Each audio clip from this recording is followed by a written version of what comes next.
হাইলাকান্দি জেলার আগলাপুর ত্রিমাতা আজম হাসান বড়বইয়া তার অসাধারণ সাফল্যের মাধ্যমে প্রমাণ করে দিয়েছে অভাব কখনো প্রতিভা ও পরিশ্রমকে হারাতে পারে না। আজম হাসান বড়বইয়া জন্মগ্রহণ করে এক সাধারণ দরিদ্র পরিবারে। তার পিতা আব্দুল লতিফ বড়বইয়া একজন পরিশ্রমী সবজি ব্যবসায়ী। প্রতিদিন আগলাপুর ত্রিমাতায় সবজি বিক্রি করে সীমিত আয় সংসার চালিয়েছেন তিনি।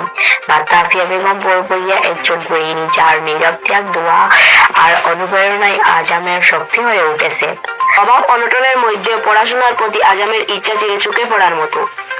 দিনের পর দিন কঠোর পরিশ্রম আর অধ্যবসায়ের ফল হিসেবে 2024 সালে হাইলাকান্দি এসএস কলেজ থেকে স্নাতক ফাইনাল পরীক্ষায় প্রথম স্থান অধিকার করে তিনি গোল্ড মেডেল অর্জন করেন।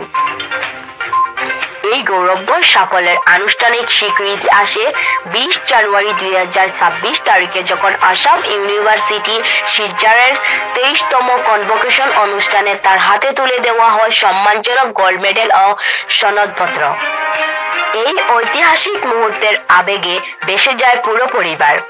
বাবার চোখে আনন্দশ্রু, মায়ের মুখে তৃপ্তির হাসি, সব মিলিয়ে এক আবেগঘন দৃশ্য।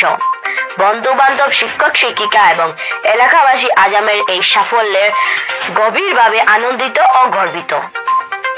আজম হাসান বড়বইয়া এই অর্জন শুধু একটি ব্যক্তিগত সাফল্য নয়, এটি হাইলাকান্দি জেলার প্রতিটি সংগ্রামী ছাত্রছাত্রীদের জন্য এক উজ্জ্বল অনুপ্রেরণা। তার জীবন কাহিনী প্রমাণ করে দেয় সঠিক লক্ষ্য, কঠোর পরিশ্রম আর পরিবারের দোয়া থাকলে অসম্ভব বলে কিছুই নেই।